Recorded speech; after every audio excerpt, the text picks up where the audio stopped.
कार्यक्रमका प्रायोजक south western state college Vasundhara Kathmandu, सहप्रायोजक व्हाइट गोल इन्टरनेसनल कलेज 3 पुणे काठमाडौँ।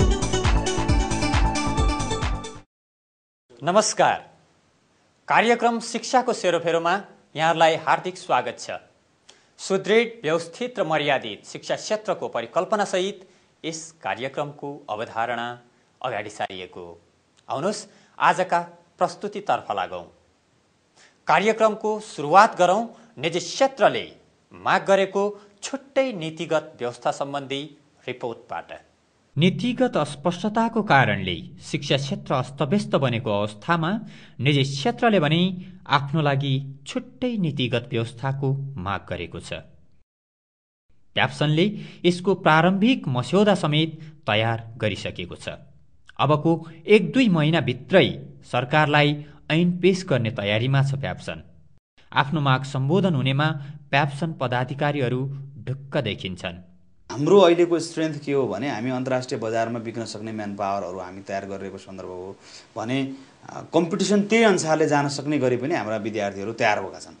तर गभर्मेन्टले इन्भेस्ट गरेको सेक्टर चाहिँ त्यो तहमा आइपुगेको हामीले अनुभूत गरेका छैनौँ र दुईटैको व्यवस्थापन गर्ने क्षमता र शैली फरक भएको हुनाले यसमा अझै गुणस्तर कायम गर्नलाई र हामीले स्वदेशी मात्रै होइन कि विदेशी पनि विद्यार्थीहरूलाई आकर्षण गर्नका लागि पनि हामीले एउटा छुट्टै किसिमको चाहिँ प्राइभेट सेक्टरलाई म्यानेज गर्ने एजुकेसन एक्ट चाहियो भनेर माग गरेका छौँ र त्यसको प्रारम्भिक काम हामी गरिरहेका छौँ। यो समयको माग हो। त मैले अघि नै भने मैले WTO को कुरा अलिकति छुवाएँ नि। तपाईँ ओपन एउटा चाहिँ नि ग्लोबल मार्केटमा प्रवेश गरिसक्नु भएको छ, तपाईँ ओपन हुनुभएको छ, तपाईँले सबैका निम्ति चाहिँ सबै किसिमको एक्टिभिटिज गर्नलाई इकोनोमिक सोसियल एक्टिभिटिज गर्नलाई डुवर खुल्ला गर्नु भएको छ भने त्यहाँ तपाईँ म कुनै एउटा समुदायलाई एउटा सर्टेन क्षेत्रलाई म बार लाउँछु भनेर सक्नुहुन्छ? It is not possible. यो असम्भव कुरा हो। त्यस कारणले हामी आशावादी छौँ। 1 वर्ष नहोला, 2 वर्ष नहोला, तर आइहाल्छ नि। समय आएपछि त्यो दिनपर्छ। शिक्षा मन्त्रालयका अधिकारीहरू भने निजी क्षेत्रले आफ्नो लागि छुट्टै ऐनको माग गर्न पटक्कै नसुहाउने बताउँछन्। समानान्तर व्यवस्थाको माग सम्बोधन गर्न नसकिने समेत अधिकारीहरूको धारणा छ। अहिलेको जो कानुन छ त्यसभित्रै हामीले कुनै त्यस्ता चाहिँ अझै पनि गर्नुपर्ने केही ग्यापहरू छन् भने त्यसलाई सकारात्मक रूपमा लिने चाहिँ एउटा पाटो भयो। तर छुट्टै ऐन चाहिन्छ भन्ने कुरा चाहिँ हामी त्यसलाई स्वीकार्ने अवस्थामा छैनौँ। किनभने जस्तै अब विद्यार्थीलाई विभाजित गर्ने अथवा देशलाई विभाजित गर्ने किसिमले चाहिँ त्यसको एउटा भोलि गएर भविष्य चाहिँ अहिलेको भन्दा बिग्रिन सक्छ। राज्यको अहिलेको जुन एउटा आफ्नो दिशा निर्देश भएको छ त्यसलाई नै हामीले चाहिँ फरक ढङ्गले लैजाने अथवा त्यसको चाहिँ विचलन हुने किसिम चाहिँ कार्यक्रम सञ्चालन गर्ने कुरामा चाहिँ कुनै किसिमको सहमति हुँदैन। राज्यको नियम कानुन सबैले मान्नुपर्छ। कतिपय निजी क्षेत्रकै सञ्चालकहरू सरकारी ऐनमा निजी क्षेत्रका लागि विशेष व्यवस्थाको माग गर्दै सङ्घर्ष गर्न सकिन्छ, तर छुट्टै नीतिगत व्यवस्थाको माग गर्नु उपयुक्त होइन भन्छन्। हिसान प्याप्सन र इक्यानको लागि भनेर तपाईँको एन प्याप्सनको लागि भनेर एन निर्माण गर्ने होइन। आज प्याप्सनको लागि एउटा एन बनाउला, एन प्याप्सनले अर्को विरोध गरिरहेको हुनसक्छ। त्यस्तै कुराहरू फेरि त्यहाँ कुराहरू आफ्नो राइट भएन भनेर अभिभावक सङ्घले अर्को कुराहरू इस्यु उठाइरहेका हुन्छन् भने विद्यार्थीले पढ्ने पाउने हकको सुनिश्चित भएन भन्ने कुराहरूले विद्यार्थी सङ्गठनले कुरा उठाउन थाल्यो भने त्यो एनले तपाईँको परिमार्जन पनि हुँदैन। त्यो एनले तपाईँको चाहिँ भोलि कार्यान्वयन गर्ने अवस्थामा पनि पुग्दैन। अबको एन बनियो भने गभर्मेन्ट फेसिलिटेटर हुनुपर्छ। उसको संयोजकत्वमा स्टेक होल्डरहरू को हुन् ती सबैलाई बोलाएर लामो तपाईँको चाहिँ क्षेत्र विषयलाई इन्टरेक्सन अन्तर्क्रियाबाट सुरुवात गर्नुपर्छ। त्यस्तो हुन सक्यो भने राम्रो हुनसक्छ र त्यस एन चाहिँ कार्यान्वयन गर्नलाई पनि बाधा र अडचन हुन सक्दैन। त्यसले चाहिँ आउटपुट राम्रो दिन सक्छ। निजी क्षेत्रको यस्तो मागले विभेदको प्रष्ट रेखा कोरेको विज्ञहरूको धारणा छ।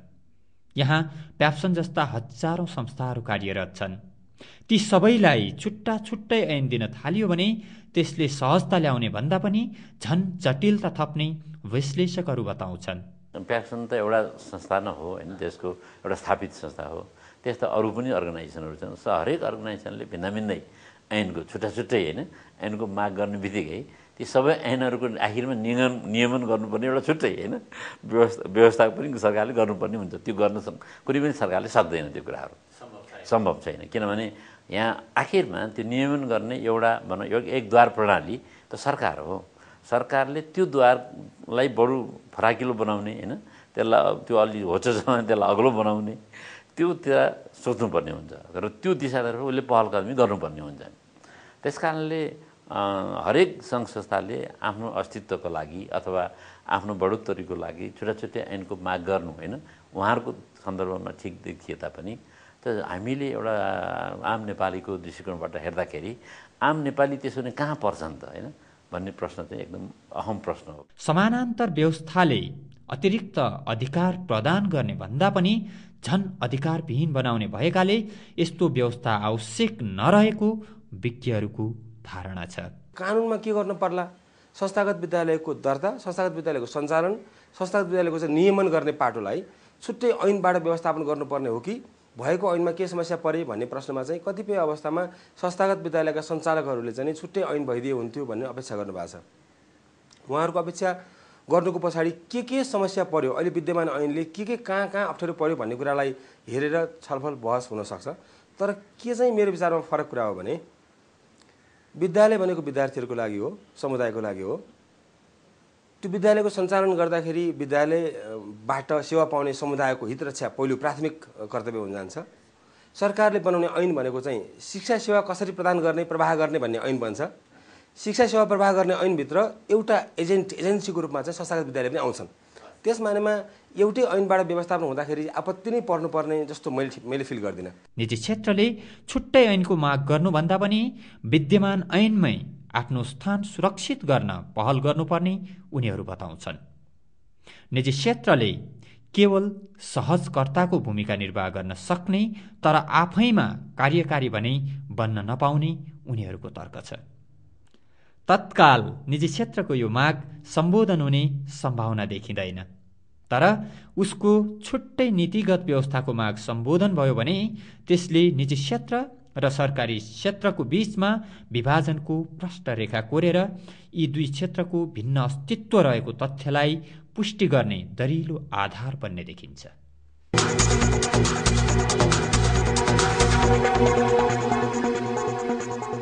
यस कार्यक्रमका प्रायोजक south western state college Vasundhara Kathmandu, सहप्रायोजक white gold international college Tinkune Kathmandu. विद्यमान शिक्षा ऐनले आफूलाई समेट्न नसकेको भन्दै निजी क्षेत्रले आफ्ना लागि छुट्टै नीतिगत व्यवस्थाको माग गरेको छ। तर सरकारी अधिकारीहरू भने यसलाई निजी क्षेत्रको अनावश्यक माग ठान्दछन्। निजी क्षेत्रले बदलिदो विश्व परिवेशमा छुट्टै ऐन अनिवार्य भएको बताउँदै आएको छ। सुरुवातमा विद्यानाथ सर, अहिलेसम्मको शिक्षाको समग्र अवस्था कस्तो पाउनुभयो सारमा भन्नुपर्दा? पहिलेको अपेक्षा पढ्ने मान्छेहरूको सङ्ख्या बढाएको छ। पढेका सँगसँगै पढेका मान्छेहरू काउनु पाएर हल्लिने अवस्था पनि बढाएको छ। पढाइ पनि भयो, तर फेरि निरक्षरताको सङ्ख्या पनि घटिहालेको छैन। किनभने 2007 सालमा जति सङ्ख्या थियो त्योभन्दा अलिकति मात्रै घटेको छ सङ्ख्यात्मक हिसाबले। अनि त्यो मानेमा केही राम्रा पक्षहरू पनि भए, केही नराम्रा पक्षहरू पनि भए। जस्तो राम्रा के भए, सबल पक्ष के रहे र दुर्बल पक्ष के रहे? सबल पक्ष के रह्यो भनेर भन्दै पढाउनुपर्छ भन्ने चेतना चाहिँ काफी बढाएको छ। दुर्बल पक्ष के भयो भन्दै पढाउनुपर्छ भन्ने छ। बस्ती जहाँ पाए कुनै छरिया छ, त्यो बस्तीलाई एक ठाउँमा ल्याएर जोड्न सक्ने किसिमको परिस्थिति पनि भएन। घर घरमै कसरी पढाउने भन्ने बुद्धि पनि भएन। अब के हो त समाधानको बाटो? समाधान मैले देखेको शिक्षाबाट समाधान खोज्ने कि आवासबाट समाधान खोज्ने कि विकल्पबाट समाधान खोज्ने भन्ने तीनटा बाटो हो भनेर भन्ने सोच्छु। कसरी? सजिलो उपाय छ, किनभनेदेखि अब टेलिफोन पुगेको छ, टेलिफोनबाटै कसरी पढाउने भन्ने बुद्धि लाउनुपर्छ। रेडियो पुगेको छ, रेडियोबाटै पढाउने कसरी भनेर भन्ने बुद्धि लाउनुपर्छ। टेलिभिजन पुगेको छ, टेलिभिजनबाटै कसरी पढाउने भनेर भन्ने बुद्धि लाउनुपर्छ। अनि समाचार पत्र पुगेका छन् भन्दै समाचारहरूबाट कसरी पढाउने भनेर भन्ने किसिमको चिन्तन चाहिँ ल्याउनुपर्छ। प्रविधिको चाहिँ उच्चतम प्रयोग हुनु पर्यो। एकदमै ठिक, उच्चतम प्रयोग। र अनि त्यसपछि जति जति प्रविधि बदलिँदै आउँछ उति चाहिँ नयाँ नयाँ किसिमको कुराहरूमा जानुपर्छ। उमेश सर, कस्तो पाउनु भएको छ यहाँले? समग्र भन्दाखेरि ठुलो फड्को चाहिँ मारेको छ शिक्षामा। हेर्नुहोस्, किनभने पब्लिक भन्नुहोस्, प्राइभेट भन्नुहोस्, संस्थाहरू धेरै खुलेको छ। गाउँघर कन्दरामा संस्थाहरू छन्। एउटा चेतना चाहिँ जागरण भएको छ। छोराछोरीलाई राम्रो शिक्षा दिनुपर्छ भन्ने एउटा सोच र चिन्तन छ। र गाउँ कन्दरामा पनि कमसेकम चाहिँ एक पेट खाएर भए पनि राम्रो शिक्षा चाहिँ आवश्यक हो भन्ने महसुस भएको छ। त्यही भएर देशभरि स्कुल खुल्ने क्रम जारी छ, कलेजहरू खुल्दैछन्, टेक्निकल भोकेसनल स्कुल्सहरू खुलेको छ, युनिभर्सिटीहरूमा पनि मेडिकल कलेजदेखि लिएर इन्जिनियरिङहरू धेरै खुले। तर समग्र भन्दाखेरि जनताको चाहिँ पीडा धेरै छ हेर्नुहोस्, किनभने एउटा राम्रो किसिमको शिक्षा पाउन प्रताडित छ। डाक्टर साहबले अहिले भर्खरै भन्नुभयो नेपालको समग्र अवस्था नै यस्तो हो कि छरिएर जति इन्भेस्ट गरे पनि त्यसको आउटपुट रिजल्ट आउने भएन। समग्र नेपाललाई चाहिँ एउटा होलिस्टिक भ्यूले एउटा प्लान गर्न जरुरी छ। हेर्नुहोस् सबै चिज महँगो छ, शिक्षा मात्र होइन कि अहिले हेर्ने भने बिजुली भन्नुहोस्, पानी भन्नुहोस्, कस्ट बढ्यो भन्ने कुरो भयो। बिजुलीहरूको, धारा पानीको सबै थोकको चाहिँ अरू निकायले मिलाउलान्, ठिक छ। तर जस्तो शिक्षामा बढेको शुल्क जुन छ, यहाँहरूको शिक्षण संस्थाहरू अझ महँगा छन् भन्ने मान्यता छ।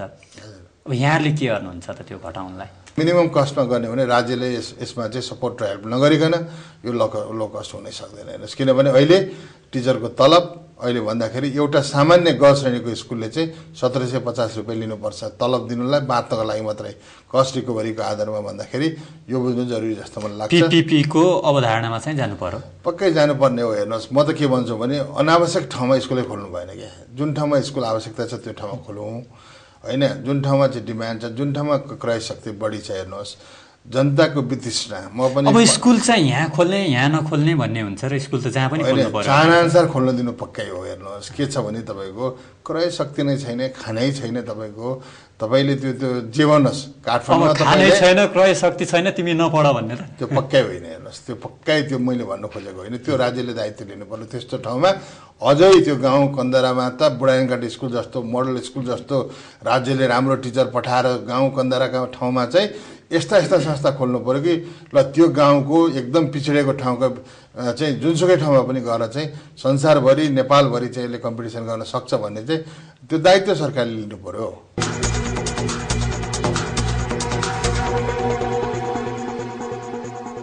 यस कार्यक्रमका प्रायोजक south western state college Vasundhara Kathmandu, सहप्रायोजक व्हाइट गोल इन्टरनेसनल कलेज 3 पुणे काठमाडौँ। विद्या सर, राजनैतिक रूपमा परिवर्तन हुँदै गयो व्यवस्था, तर शिक्षाले चाहिँ जुन राजनैतिक उपलब्धिहरू हासिल भए त्यो अनुसार गति लिन नसकिया हो कि? अहिले चाहिँ शिक्षा भनेको स्वतस्फूर्त ढङ्गबाट जति आयो त्यति मात्रै हो। किनभने सरकारले स्कुल नथपिरहेको अवस्था छ। अहिले एकचोटि हेर्नु हो भने सरकारले स्कुल थपेको छैन, कलेज पनि सरकारले थपेको छैन, विश्वविद्यालय सरकारले स्वीकृति दिने बाहेक अरू काम गरेको छैन। स्वीकृति र केही विश्वविद्यालयलाई दियो भने दिएको पैसा चाहिँ नि त्यो दिएको जस्तो देखिया मात्रै भयो, त्यसले पनि खास केही काम भएको छैन। त्यसले जति भएको छ यो स्वतस्फूर्त रूपबाट चाहिँ भएको मात्रै हो। साझेदारीको मुद्दा जुन उमेश सरले पनि भर्खरै उठाउनु भयो, यो कतिको उपयुक्त हो यहाँको दृष्टिकोण? साझेदारी भनेर निजीको हैकम स्वीकार्ने किसिमको हिसाबमा चाहिँ साझेदारी सम्भव छैन। निजीले पनि म पनि सिक्नुपर्छ भन्ने धारणा राखेपछि बल्ल साझेदारीको डिजाइन हुन्छ। साझेदारी भनेर भने चाहिँ कहाँ कसरी खोल्ने भन्ने किसिमको चिन्तन पनि हुन्छ। जस्तो अघि उमेश सरले भन्नुभएको जस्तो मनाङ मुस्ताङको निम्ति निजीलाई चाहिँ सरकारले पैसा तिर्ने, जनतासँग नमाग्ने, त्यो डिजाइनको साझेदारी हुनसक्छ। त्यो चाहिँ सरकार र निजीको बिचको साझेदारीको डिजाइन भयो। कति ठाउँ यस्तो होला जहाँ चाहिँ नि निजीलाई यहाँ नबस भन्नुपर्ने परिस्थिति हुनसक्छ। त्यसो नबस किन भनेदेखि सरकारी स्कुलकै छेउमा चाहिँ निजी खोलिरहेछ, उहाँहरूले गरेको बदमासी पनि हो। म ठाठाडै भन्ने गर्छु बदमासी पनि हो भनेर, अपराधै हो भन्छु म त। बदमासी मात्रै सरकारीको छेउमा खोल्नु, सरकारीकै छेउमा खोलिदिनु, निजी स्कुल होस् निजी कलेज होस्, त्यो भनेको ठाडै बेइमानी हो। कसरी सर? सरकारको आफ्नो संरचना छ नि त, त्यहाँ स्थिति छ नि त। त्यो अवस्थामा त्यहाँ लगेर खोलिदिन पाइँदैन नि, किनभने सरकारीले पनि त प्रतिस्पर्धा गर्न सक्नु पर्यो नि त त्यहाँनिर। प्रतिस्पर्धा एउटा पाटो हो। प्रतिस्पर्धा किन पाटो हो भनेर भन्दाखेरि निजीको प्रतिस्पर्धा। अब हामी खुला बजार व्यवस्थामा छौँ, खोल्न त पायो नि त, सहमत छु। तर खुला भनेर भनेको छाडा त होइन नि। निजीले हैकम चलाउँछु भने हो र सर? यो पक्कै होइन। हेर्नुहोस् म त के भन्छु भने अहिले संसारभरि जुनसुकै ठाउँमा पनि सरकारले जे चलायो त्यो फेलै भएको छ। हेर्नुहोस् है, किनभने त्यहाँ धेरै कुरोले चाहिँ असर पार्दो रहेछ है। निजी भनेको कस्तो छ भने मेहनत गर्छ, परिश्रम गर्छ। तर नेपालको सन्दर्भमा शिक्षामा के भन्छ भने हामीले नयाँ मोडल बनाऊँ। जस्तो कि जिम्मा दियोस् के हामीले पनि किनभने निजी भनेको मार्केट नभएको ठाउँमा जाँदैन, तिर्न नसक्ने ठाउँमा जाँदैन हेर्नुहोस् है। हामी कस्तो ठाउँमा पब्लिक प्राइभेट पार्टनरसिप बनाऊँ भने जस्तो जिरीको स्कुल मैले एउटा लिनु पऱ्यो भने सरकारले पैसा दिन्छ, म्यानेजमेन्ट मलाई जिम्मा दियोस्, टोटल म्यानेजमेन्ट मैले हेरिदिने हो। त्यसो गरेर चाहिँ हामी धेरै मोडलबाट निजी एउटा पब्लिक प्राइभेट पार्टनरसिपको मोडल बनाउन सक्छौँ। तपाईँ केही जिल्लाहरू घुमे पनि भन्नुहुन्थ्यो, कस्तो पाउनुभयो त्यहाँको अवस्था? मान्छेले सोध्छन् यो काठमाडौँको होला यत्रो स्कुल खोल्यो भनेर। म गाउँको मान्छे हेर्नुहोस्, मलाई सेन्टिमेन्टल भ्यालु चाहिँ गाउँकै छ हेर्नुहोस्। अझै पनि म 50वटा जिल्ला चाहिँ आजभन्दा 6 महिना अगाडि घुमेर आएको। हाम्रो पेप्सनको चुनाव थियो, देशभरि कस्तो अवस्था स्थिति साथीहरूको अवस्था के रहेछ भनेर म गएँ। मलाई यति दुःख लाग्यो हेर्नुहोस् कि जस्तो कि गाउँघरमा सिटी सेन्टरमा चाहिँ जम्मै गाउँको मान्छेहरू चाहिँ छोराछोरी पढाउनु भनेर आए हेर्नुहोस्। त्यहाँको उत्पादन पनि घट्यो, चाहिँ लोग्ने मान्छे गएर चाहिँ सबै खाडी मुलुकमा काम गर्ने, स्वास्नी मान्छे चाहिँ आएर चाहिँ सिटी सेन्टरमा आएर चाहिँ छोराछोरी पढाउने भनेर यस्तो किसिमको अवस्था कि यस्ता ठाउँमा चाहिँ स्कुलहरू मैले देखेँ प्राइभेट स्कुल। अझ मलाई के दुःख लाग्छ भने त्यही सरकारी स्कुलमा पढाउने टिचरले प्राइभेट स्कुलहरू धेरै खोल्या हुन्छ, त्यहाँ चाहिँ विद्यार्थी नहुने, यतापट्टि चाहिँ फेरि अर्को ठाउँमा चाहिँ विद्यार्थी चाहिँ हुने, यस्ता ट्रेनहरू मैले देखेँ हेर्नुहोस् देशभरि। म ताप्लेजुङदेखि लिएर एकदम हिमाली भेग पनि यसपटक चाहिँ गाडी जाने ठाउँमा म गएँ र यसले गर्दाखेरि एकदम द्वन्द्व सृजना हुन्छ कि जस्तो मलाई लागेको छ। हेर्नुहोस् तपाईँलाई केही दायित्व बोध पनि भयो होला? अनि पक्कै भयो हेर्नुहोस्। मैले के भने म हिसानको अध्यक्ष भइसकेपछि बास्केटमा हेर्नुहोस् पहिले हुने खाने स्कलरसिप पाउने मान्छेहरू पनि अझै हजारौँ मान्छेलाई हामीले स्कलरसिप दिन सकिन्छ। बरु सबै पब्लिक स्कुललाई दिउँ, प्राइभेट स्कुलमा पढ्नेलाई चाहिँ अहिले नदिउँ। किनभने 3% चाहिँ आरक्षित गरिदिउँ न। 3 लाख 4 लाख विद्यार्थीको 3% भनेको पनि धेरै ठुलो विद्यार्थी हुन्छ। त्यसमा कम्पिटिसन गरौँ, बास्केटमा राखौँ र यो पब्लिक स्कुलमा पढ्ने विद्यार्थीहरूलाई मात्रै दिउँ भन्दाखेरि साथीहरूको धेरै गुनासो आयो। तर कलेज सञ्चालकहरू खुसी छन् हेर्नुहोस्। पहिले चाहिँ 50 जना स्कलरसिपमा राख्नु पर्थ्यो भने 100 जना प्रेसर ल्याउँथ्यो, अहिले ती 50 जना नपुग्ने अवस्था छ 3%मा पनि हेर्नुहोस्। भन्दाखेरि निडी पिपुलहरूले पाए। मलाई गौरवको अनुभूति के हुन्छ भन्दाखेरि गाउँ घर कन्दरा पब्लिक स्कुलमा पढेको ट्यालेन्टेड विद्यार्थीहरूले चाहिँ त्यो स्कलरसिप पाएर चाहिँ प्राइभेट स्कुलमा अहिले पठन पाठन हुँदैछ हेर्नुहोस्। त्यही भएर चाहिँ हामीले धेरै मोडलहरू बनाउन सकिन्छ हेर्नुहोस्। म त अझै भन्छु 20-30% सरकारले कति खर्च गर्छ कस्ट क्यालकुलेट गरेर निकाल। प्राइमरी लेभलसम्म सरकारको दायित्व हो 8 क्लाससम्म भने, अब प्राइमरी लेभल 8 क्लास हुन्छ भने ल त्यो काठमाडौँ जिल्लामा चाहिँ 1200 रुपियाँ लाग्छ भने 15% विद्यार्थी 1200मा त्यो हामीले पढाइदिन्छौँ क्या। सर साह्रै दुखेसो छ हाम्रो उमेश सरको। के साँच्चै अनावश्यक विरोध भयो त? अनावश्यक विरोध त होइन, विरोध त आवश्यक विरोध हो। मैले आवश्यक विरोध किन भने भनेदेखि निजीले गरेको बदमासी त मैले अहिले पनि भने। एउटा बदमासी नजिकै स्कुल खोलिदियो, दोस्रो बदमासी सरकारीको शिक्षकलाई पार्ट टाइम भर्ना गर्ने भनेर आंशिक शिक्षकको रूपमा उनीहरूले चाहिँ राखिदियो, दोस्रो किसिमको कुरो हो। तेस्रो तिम्रो स्कुलभन्दा मेरो स्कुलमा राम्रो छ भन्ने किसिमको सन्देश चाहिँ उनीहरूले पुर्याउन सके। त्यो कारणले गर्दाखेरि बदमासी हो। उमेश सरसँग मेरो सहमति केमा छ भन्दा उहाँले बारम्बार भनिरहनु भएको छ छात्रवृत्तिको कुराकानीमा। म उहाँसँगै कुराकानी गर्दाखेरि पहिले उहाँले भन्नुभएको थियो 1-2 मान्छे 2-4 जना 5-6 जनालाई किन 1000 जना मान्छेलाई अहिले छात्रवृत्ति दिन सकिन्छ, ल ल्याउनुहोस् न योजना गरेर देखाउनु हुँदो रहेछ। त्यसो भए हुनाले म उहाँसँग सहमत पनि छु। र उहाँले बारम्बार भनिरहनु भएको छ यो मोडल मोडल मोडल भनेर। मेरो खालि एउटै कुराकानी कसले सुरु गर्ने हो यो मोडल? एउटा ढङ्ग के हो भने सरकारले मोडल बनाएर उहाँहरू काम गर्ने, उहाँहरूले मोडल बनाएर दिएर सरकारले काम गर्ने, वा सरकार र उहाँहरू दुवै थरलाई एक ठाउँमा राखेर चाहिँ छलफल गरेर गर्ने। अब 3टा पाटोमध्ये कुन पाटोलाई सहमतिमा लाने भन्ने एउटा प्रश्न चाहिँ निश्चित हो। सङ्घीय नेपालमा निजीको भूमिका के हुनुपर्छ र सरकारीको भूमिका के हुनुपर्छ? मैले यो दस्तावेज देखाउँदै थिएँ, यो दस्तावेजले त्यही गरिरहेछ। सरकारको अहिले संविधान बनाउनेहरूले के गरे भन्ने किसिमको छ। यो 2टा शब्द छ। एउटा चाहिँ के छ भने निजीको अस्तित्व स्वीकार्य छ, दोस्रो कुराकानी छ व्यापारीकरण मुर्दाबाद भन्ने छ। अब हामीले गर्न सक्ने र अहिले उमेश सरले भन्नुवालाई चाहिँ जोड्न सक्यौँ भने मोडेलहरू त्यस्तो खालको बनाउँ जसले गर्दाखेरि निजीको शिक्षकहरूले पाउने तलब ग्यारेन्टीको हिसाब किताब होस्, निश्चित ग्यारेन्टी बनाउनु। त्यसो हुँदाखेरि चाहिँ नि जसरी सरकारको मान्छेहरूले तलब पाउँछ त्यस्तै गरी निजीले पनि एउटा पारदर्शी ढङ्गबाट पाउन सक्ने किसिमको प्रक्रिया हामी लान सक्ने सम्भावना छ। दोस्रो के हो भने निजीले हामीले राम्रो पढाछौँ भनेर भन्ने किसिमको गुणस्तरको कुराकानी गरिरहेछ। केही मानेमा छ पनि, केही मानेमा घोकिया पनि छ भनेपछि त्यो कुराकानी अरू सबैले पाउन सक्ने सम्भावना हुन्छ। त्यसले यो बाटोमा हामी जान सक्ने सम्भावना मैले चाहिँ देख्छु।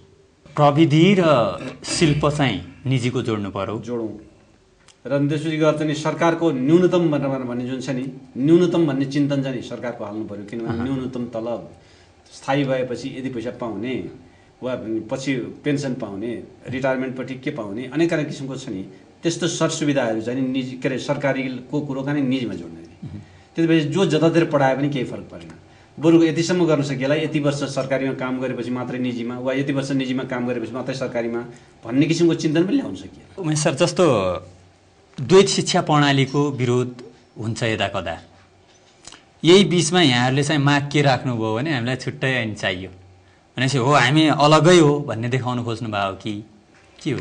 ठुलो तबकामा एउटा संस्थालाई चाहिँ स्ट्रिमलाइनमा लानुपर्छ भने त्यसको लागि छुट्टै ऐन नियम कानुन भयो भने मान्छे दायाँ बायाँ डिबेट हुँदैन। हेर्नुहोस् मैले भन्नुहुन्छ मेरो 35 वर्षको दौडानमा कति मन्त्री चेन्ज भए कति सचिव चेन्ज भए भन्दा शिक्षा भनेको आजको भोलि रिजल्ट आउँदैन 20औं वर्षलाई लाग्छ भने यस्तो किसिमको ऐन नियम कानुन बनाउनु पर्यो कि त्यसले चाहिँ डिबेट नहोस् परिवर्तन नहोस् भन्नको खातिर चाहिँ हामीले छुट्टै ऐन शिक्षाको बनाउँ भन्नु खोज्या हो। हामीले सोच चाहिँ यस्तो बनाऊ कि प्लानिङ यस्तो बनाऊ कि गरिब जनतालाई धनीसित गरिब जनतालाई पैसा लिएर कसरी पढाउने कसरी क्वालिटी एजुकेसन दिने उनीहरू चाहिँ त्यो सुविधाबाट पहुँचबाट चाहिँ वञ्चित नहोस् भन्ने एउटा भावना पनि बनाउँछ। तर शिक्षा करको त विरोध गर्नुभयो त तपाईँहरूले? अनि शिक्षा करको हामीले सामान्य प्राइभेट स्कुलमा पढ्ने बित्तिकै त्यो चाहिँ जनता के अरे विद्यार्थीको उसमा टाउकोमा चाहिँ शिक्षा कर मोटामोटी अवधारणा त त्यही थियो नि। अहिले अझै पनि हामी तयार छौँ भनेको अहिले ऐन नियम कानुनमा बनाओस् न सरकारले। भोलि गएर हामी के भन्छ हामीले तिर्ने ट्याक्समा ल तैँले चाहिँ 25% चाहिँ गरिब जनताको लागि यो ठाउँमा चाहिँ हेरै तर ट्याक्सबाट कट्टी हुन्छ भनिदियोस् त कति मान्छेले झन् धेरै ट्याक्स तिर्छन् र त्यो ठाउँमा चाहिँ सर्भिस पुग्छ क्या। दृष्टि संसार सरकारको एउटा छ ट्याक्स उठाउनेले जहाँबाट भए पनि शिक्षा र स्वास्थ्य जस्तो संवेदनशील ठाउँमा पनि ट्याक्स उठाउन खोज्छ। कोइराला सर अब यो शिक्षा क्षेत्रलाई सुदृढ व्यवस्थित र मर्यादित बनाउन कसले के गर्नु पर्ला? निजी र यो सरकारीको बिचमा साझेदारीका विभिन्न मोडेलहरू बनाउनु पर्ने परिस्थितिमा मलाई उमेश सर पनि सहमत हुनुहुन्छ। एउटा यो चिन्तन चाहिँ असाध्यै अगाडि लिएर जानु पर्यो। दोस्रो उमेश सरले नै भन्नुभएको जस्तो छुट्टै ऐन हो कि त्यो त्यही ऐनमा कुनै प्रावधान जसले गर्दाखेरि निजीले पनि दुःख नपाओस् सरकारीले पनि सुख पाओस्। उहाँहरू सरकारी ऐनभित्र अटाउन नसक्नु भयो जस्तो लाग्छ। नसकेको होइन नुखोजिया मात्रै हो भन्ने बुझ्छु मैले चाहिँ। किन भन्दाखेरि चाहिँ त्यो यो भित्र म सरकारको कुरोलाई यसरी सहयोग गर्छु भन्न सक्ने सम्भावना थियो त्यसरी चाहिँ सोध्नु पर्थ्यो। रह्यो अहिले उमेश सरले भन्नुभएको जस्तो सिबिएसईलाई दिने अथवा चाहिँ कसैलाई दिने हो भनेदेखि त्यो एउटा अर्को विषयवस्तु हो। त्यसो भएदेखि यसको निम्ति के गर्ने भनेर छलफल गर्नुपर्ने र निर्णय गर्नुपर्ने। त्यसैले म केमा सहमत हुन्छु उमेश सरसँग भनेदेखि अहिलेको सन्दर्भमा हामी के गर्ने त भनेर चाहिँ 2 दिन 3 दिन 4 दिन 5 दिन कुनै ठाउँमा बसेर छलफल गर्नुपर्ने परिस्थिति छ। त्यसमा चाहिँ राजनीतिज्ञहरूको चिन्तन पनि अलिकति राखौँ। राजनीतिज्ञहरूले त धेरै कुरा भन्दैनन् उनीहरूको ठुल्ठुला शब्दहरू मात्रै सुन्ने हो। त्यसैले प्राविधिकहरू जस्तो हामी जस्ता किसिमको मान्छेहरू पनि बसौँ र सञ्चालकहरू निजीको सञ्चालकहरू सरकारको सञ्चालकहरू सरकारी मान्छेहरू पनि बसौँ र त्यसपछि बसेर ल उपाय के हो त आजको 10 वर्षलाई 20 वर्षलाई 30 वर्षलाई 50 वर्षलाई यो किसिमको हिसाबले चाहिँ गरेर ल यसमा केही प्रतिक्रिया छ कि भनेर पहिले फालौँ अनि त्यसपछि लागू गर्दै जाउँ भनेर भन्ने चाहिँ मलाई लाग्छ। सर के छ? पक्कै पनि हो यो विरोधमा विरोध गरेर मात्रै हुँदैन। हेर्नुहोस् म चाहिँ के भन्छु भने सर्वपक्ष सबैजना बसेर एउटा दीर्घकालीन सोच बनाऊ।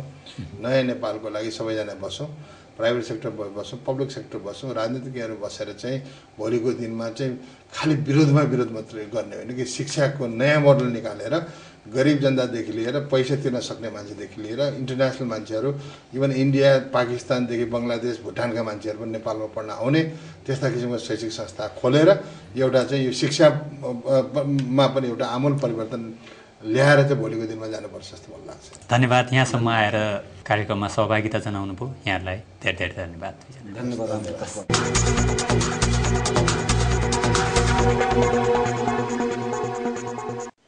आजका लागि कार्यक्रमको निर्धारित समय समाप्त भएको छ। हामी सबैलाई बिदा दिनुहोस्। नमस्कार।